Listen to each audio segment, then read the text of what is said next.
गीता के 17वें अध्याय के 10वें श्लोक में भगवान कहते हैं, यात यामम गतरसम पूति पर्युष्टम च यतम उच्छिष्टचमपि च मेधेयम भोजनम तामस प्रिय। यात यामम एक पहर के बाद अर्थात 3 घंटे के बाद आग पे पका हुआ भोजन तामसिक हो जाता है। हम दोपहर की सब्जी बना के शाम को खाते हैं, शाम की सब्जी अगले दिन सुबह खाते हैं। एक ही सब्जी कई कई दिन तक फ्रिज में रख रख के गर्म कर कर के खाते रहते हैं। बासा भोजन तामसिक होता है। 3 घंटे के बाद आग पे पका हुआ भोजन तामसिक होता है। इस तरह का खाना खाने से कैंसर होता है। इस बात को गीता भी कहती है और इस बात को मॉडर्न मेडिकल साइंस भी कहती है। यात यामम गत रसम, खाने वाले उन पदार्थों का जिनका रस निकल जाए अर्थात स्वाद निकल जाए। पूती सड़ा हुआ भोजन, जूठा भोजन, बासा भोजन, मिलावट युक्त भोजन तामसिक होता है, ऐसा भगवान गीता में कहते हैं। अगर हमारे घर परिवार में किसी व्यक्ति को ऐसा रोग लग जाए जिसमें मृत्यु का डर हो, तो उस बीमारी का नाम लेना भी अच्छा नहीं समझा जाता। अगर किसी को कैंसर हो जाए तो हम साफ साफ नहीं बोलते कि इसको कैंसर हुआ। ठीक ऐसे ही भगवान ने गीता के 17वें अध्याय के 8वें श्लोक में सात्विक भोजन के बारे में बताया। सात्विक भोजन के लाभ बता दिए। 9वें श्लोक में राजसिक भोजन के बारे में बताया, जिसकी चर्चा कल कर चुके हैं। राजसिक भोजन के नुकसान बता दिए कि रोग आएंगे। तामसिक भोजन जो उससे भी ज़्यादा गलत है, उसका केवल वर्णन करके छोड़ दिया और भगवान चुप हो गए। ये भी नहीं बताया कि इसका क्या नुकसान है। तो आप समझो, भगवान को ये बताना भी अच्छा नहीं लगा। तो जो भी यहाँ बताया जा रहा है ये हमारे सभी ग्रंथों में है। भगवान ने गीता में साफ साफ बताया है कि किस तरह का भोजन होना चाहिए। भगवान गीता में कहते हैं, पत्रम पुष्पम फलम तोयम। पत्रम अर्थात हरे पत्ते वाली सब्जियां, पुष्पम फलम फल, तोयम का मतलब जल। हरे पत्ते वाली सब्जियां, फल और जल। जो व्यक्ति मेरे को भक्ति भाव से भेंट करता है, मैं उसको स्वीकार करता हूँ। भगवान हमारे भोजन के भूखे नहीं हैं। वो हमें अर्जुन के माध्यम से ये बताना चाहते हैं कि इस पृथ्वी के ऊपर हरे पत्ते वाली सब्जियां, फल और जल, इससे बढ़िया ना कोई भोजन है, ना कोई औषधि है और ना कोई प्रसाद है। मगर अफसोस, हम पूरी गीता का प्रवचन करने के बाद जिन पदार्थों को भगवान गीता में साफ साफ वर्जित बताते हैं, उन्हीं पदार्थों का या तो भंडारा लगा देते हैं या उनको प्रसाद के रूप में बांट देते हैं। भगवान गीता में कहते हैं, सड़ा हुआ भोजन, जूठा भोजन, बासा भोजन, मिलावट युक्त भोजन तामसिक है। ये बाजार के पके हुए खाने, बाजार की मिठाइयाँ झूठी है या सूची, ताज़ा है या बासा, मिलावट है या नहीं, बासा है या नहीं, आप खुद निर्णय कीजिए। ग्रंथों में सब कुछ साफ साफ है, मगर हम भारतीयों ने अपने ग्रंथों से आत्मा परमात्मा के बारे में खूब जाना और समझा। शरीर के बारे में हम कमज़ोर रह गए। मेरे गुरुदेव जी कहा करते थे, मेरे गुरुदेव जी ब्रह्मलीन आचार्य शेषाद्री स्वामीनाथन जी, जो आजीवन ब्रह्मचारी रहे, जिन्होंने अपना पूरा जीवन इस काम के लिए लगाया। ये ज्ञान घर घर तक पहुंचना चाहिए और निःशुल्क पहुंचना चाहिए। वो कहा करते थे, ये संत महात्मा लोग जो आत्मा परमात्मा के बारे में बताते हैं, ये प्रोफेसर हैं, ये बड़ी क्लास वालों को पढ़ाने के लिए हैं। और आप लोग, उन्होंने अपने शिष्यों को जिनको तैयार किया, प्राइमरी के अध्यापक हो। आप शरीर के बारे में बताना, और प्राइमरी के अध्यापकों की समाज में कमी है, इसीलिए प्राइमरी के ही बने रहना। मेरे गुरुदेव जी आत्मा परमात्मा के बारे में बहुत जानते थे, आजीवन ब्रह्मचारी रहे, बहुत ज्ञानी थे। उन्होंने अपने शरीर छोड़ने से पहले, लगभग सुबह का इसी टाइम का समय था, मेरे को खुद फ़ोन किया, मेरे अंतिम दर्शनों के लिए आ जाओ। बहुत पहले बता दिया था उन्होंने कि मेरे को अब जाना है, और सुबह सुबह फ़ोन आया अचानक। जैसे ही हम लोग गए तो वहाँ पर एक यज्ञ हो रहा था।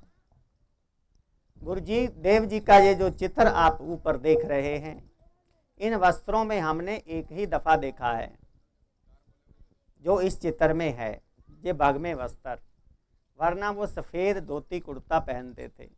तो उस दिन हमने उनको इन वस्त्रों में देखा। पूछा ऐसा क्यों? कहने लगे, ब्रह्मचारी को शरीर छोड़ने से पहले पहले उनके धर्म के मुताबिक संन्यास आश्रम में प्रवेश होना होता है।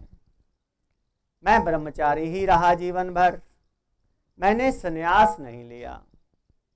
क्यों नहीं लिया? कहने लगे, संन्यासी व्यक्ति रुपए पैसे को हाथ नहीं लगा सकता। ये जो प्राकृतिक चिकित्सा का प्रचार मैं कर रहा हूँ, इसमें कुछ लोग अनीमा वगैरह लेते हैं, कुछ लोग कोई पुस्तक लेते हैं, मेरे को रुपए पैसे को हाथ लगाना पड़ता है। इसलिए मैंने अभी तक संन्यास आश्रम में प्रवेश ही नहीं किया। अब मैं चाहता हूँ कि शरीर छोड़ने से पहले पहले मैं संन्यास आश्रम में प्रवेश कर लूँ। उनका उस टाइम एक हवन चल रहा था, यज्ञ, जो संन्यास आश्रम में प्रवेश करने के लिए आवश्यक होता है। यहाँ वो रहते थे, एक गुरुकुल था यहाँ बदरपुर के पास। वहाँ बिल्कुल घर के आगे ठीक ठीक गाड़ी नहीं पहुँचती थी, थोड़ा दूरी थी, जैसे यहाँ से गेट तक की। तो उन्होंने ये घोषणा की कि मेरे को वो कावेरी के तट पे शरीर छोड़ना है। वो साउथ इंडियन थे, मद्रास के रहने वाले थे। मैंने उनको बोला, मेरे लिए क्या आदेश है? कहने लगे, यू विल बी प्रचार मंत्री, आप प्रचार मंत्री बने रहना बस। तो मेरे को वो बोले कि मेरे को शरीर वहाँ जाके छोड़ना है। उसका प्रबंध कर दिया गया, बाई एयर टिकटें वगैरह बुक करा के। गाड़ी तक छोड़ना था, हम लोग उनको गाड़ी तक ऐसे छोड़ने गए जैसे लड़की को डोली में बिठाने जाते हैं, वो खुद चले, खुद उनके साथ साथ हम उनको पकड़ के साथ साथ चले और गाड़ी में बिठाया। अगले दिन सूचना आई कि गुरुजी ने शरीर छोड़ दिया। कहना क्या चाहता हूँ, ऐसा नहीं था कि वो ब्रह्म ज्ञानी नहीं थे, ऐसा नहीं था कि वो कुछ अध्यात्म के बारे में नहीं जानते थे। ये सब कुछ जानने के बाद वो आजीवन इसी प्रचार में लगे रहे और प्राइमरी के अध्यापक बने रहे, केवल शरीर के बारे में ही बोलते रहे। कहने लगे समाज को इसकी सख्त जरूरत है, इसलिए हम अपने विषय से ना भटक जाएं। पहले के दिनों में जो आपसे बात हो चुकी है, शरीर के अंदर गंदगी का रहना ही रोग का कारण है। नज़ला जुकाम, उल्टी, दस्त, बुखार के द्वारा अगर गंदगी अंदर रुक जाए तो सफाई हो जाती है, डरने की ज़रूरत नहीं है। उसको बिना दवाई के कैसे ठीक कर सकते हैं, उसकी जानकारी आपको मिलने वाली है। शरीर के आंतरिक अंगों को प्रकृति के 5 तत्वों द्वारा और मन को सद्गुणों द्वारा आराम देने से शरीर की सेहत बढ़ जाती है और रोग कोई भी हो उसका इलाज नहीं करना पड़ता, वो स्वयं चला जाता है। सुबह से शाम तक भोजन की प्रक्रिया आपको कुछ इशारे रूप में बताई जा चुकी है। कुछ भाई बहनों को कुछ परेशानियां हैं, कुछ को लगता है हम तो चाय छोड़ नहीं सकते, चाय नहीं छोड़ेंगे ये यहाँ से कुछ लाभ नहीं मिलेगा, हम क्या करें। उनको चाय छुड़वाना हमारा काम है। अगर चाय छोड़ने से आपको सिर दर्द हो, आपको भूख ना लगे, आपको नींद ना आए, आपको थकान हो, उसका इलाज समाधान हम कर सकते हैं, लेकिन छोड़नी आपको पड़ेगी। छोड़ने से कोई भी तकलीफ हो उसका इधर से समाधान आपको मिलने वाला है, डरना नहीं, लेकिन छोड़ने का निर्णय आपको लेना पड़ेगा। इसके ऊपर भी हम काम करेंगे। सुबह के वक्त में सफ़ेद पेठे का रस या किसी कच्ची सब्जी का रस ले सकते हैं। आम दिनचर्या में जो आपको बताया गया, 10 बजे कच्चे सलाद, 1 बजे फल ले सकते हैं, 4 बजे कोई दूसरा फल ले सकते हैं। 1 बजे अगर तरबूज लिया तो 4 बजे खरबूजा ले सकते हैं बड़ी प्लेट भर के, और शाम को 7 बजे के आसपास रोटी सब्जी ले सकते हैं। आदर्श दिनचर्या। अगर कोई इसको ना अपना सके तो 2 दफ़ा भोजन ले सकते हैं, 2 दफ़ा से ज़्यादा भूख नहीं लगती। तीसरी बात जो कल आपसे हुई थी, क्या नहीं खाना चाहिए। नॉन वेज, मीट, अंडा, मांस नहीं लेना, किसी भी किस्म का नशा नहीं करना, शराब, बीड़ी, सिगरेट, तंबाकू, गुटखा, पान मसाला, चाय, कॉफ़ी, कोल्ड ड्रिंक का भी इस्तेमाल नहीं करना। सफ़ेद चीनी नहीं लेना, हड्डियों को और दांतों को नुकसान करेगी। वनस्पति रिफाइंड घी तेल नहीं लेना, और डिब्बा बंद, बोतल बंद, पैकेट बंद होटलों के, ढाबों के, बाजार के, रेस्टोरेंट के खाने, हलवाई की दुकान के खाने, फास्ट फूड, जंक फूड नहीं लेना। कल कुछ ऐसे खाद्य पदार्थों के बारे में चर्चा हुई जिनको नहीं खाना चाहिए। आप एक अंदर से आपके एक विचार आ सकता है कि सब कुछ बंद करवा रहे हैं, खाएं क्या। चलिए आज हम ये बात करेंगे कि हम खाएं क्या। मानव का भोजन पौधों से आना चाहिए, उसी रूप में जिस रूप में पौधे हमें देते हैं। मानव का भोजन किसी कारखाने से, किसी हलवाई की दुकान से, किसी होटल से, किसी रेस्टोरेंट से नहीं आना चाहिए। और उस भोजन के अंदर 4 तरह के गुण होने चाहिए। पहला गुण होलसमनेस, उस भोजन के अंदर पूर्णता होनी चाहिए। कोई भी वस्तु अधूरी काम नहीं करती है। आटा चोकर सहित होना चाहिए। जो बाजार की थैली का आटा है उसको आप पहले छान के देख लीजिए, अगर उसमें चोकर है तो उसी में वापस मिला दीजिए। अगर उसमें चोकर नहीं है तो वो आपके खाने लायक नहीं है, वो डस्टबिन में गिराने लायक है।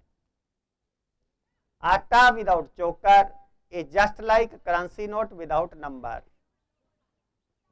आप 2 बर्तनों में आटा लीजिए, एक में चोकर सहित और एक में चोकर रहित, रख दीजिए कुछ दिनों के लिए। कुछ दिनों के बाद आप देखेंगे जो चोकर सहित आटा होगा उसके अंदर कीड़े पड़ जाएंगे, और जो चोकर रहित आटा होगा उसमें कीड़े नहीं पड़ेंगे। मतलब क्या हुआ? हाँ, जो चोकर रहित आटा है कीड़ों को भी ये मालूम है कि उसमें खाने लायक कुछ नहीं। हम सफेद ब्रेड खाते हैं। वर्षों पहले अमेरिका के अंदर किसी बड़े डॉक्टर ने बोला, वहाँ के अंग्रेज लोग सफेद ब्रेड खा खा के बीमार पड़ने लग गए। वहाँ रोटी तो बनती नहीं, वो तो बेचारे ब्रेड ही खाते हैं।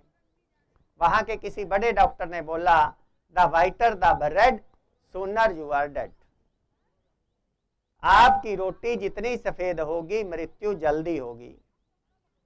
तो वहाँ के लोग, अंग्रेज लोग, सफेद ब्रेड छोड़ के ब्राउन ब्रेड खाने लग गए, और हम उनकी नकल कर करके सफेद ब्रेड खाने लग गए। वो तो ब्रेड ही खाते थे, वो उनने सुधार लिए, और हम चोकर रहित आटा भी सफेद रोटी है, नान, पिज्जा, बर्गर, भटूरा, पूरी, पाव, चाउमीन, मोमोज, नमक पारा, शक्कर पारा, समोसा, कचौरी, मैदे से बने हुए सारे पदार्थ सफेद रोटियां हैं। हम मृत्यु की तरफ जा रहे हैं। तो चावल भी हम सफेद खा रहे हैं, आटा भी बिना चोकर के खा रहे हैं, और फल और सब्जियां जो छिलके सहित खाई जा सकती हैं वो छिलके सहित खानी चाहिए। दालें धुली हुई और पॉलिश्ड नहीं खानी चाहिए। अगर हम दाल खा भी रहे हैं तो छिलके सहित खानी चाहिए। अधिक जानकारी के लिए हमारी पुस्तकों इत्यादि का अध्ययन करें एवं परामर्श हेतु प्रत्येक रविवार प्रातः 7 बजे से 10 बजे तक हमारी निशुल्क कक्षा में भाग लें। निशुल्क शिविरों के आयोजन करवाने हेतु एवं अन्य सामग्री, पेट की पट्टी, DVD, MP3, enema, spinal bath tub इत्यादि के लिए संपर्क करें। हमारा पता है natural lifestyle, H32/22, sector 3, Rohini, near Vishram Chowk, Delhi 110085। हमारे फोन नंबर हैं 011-2751-0771, 099537222272।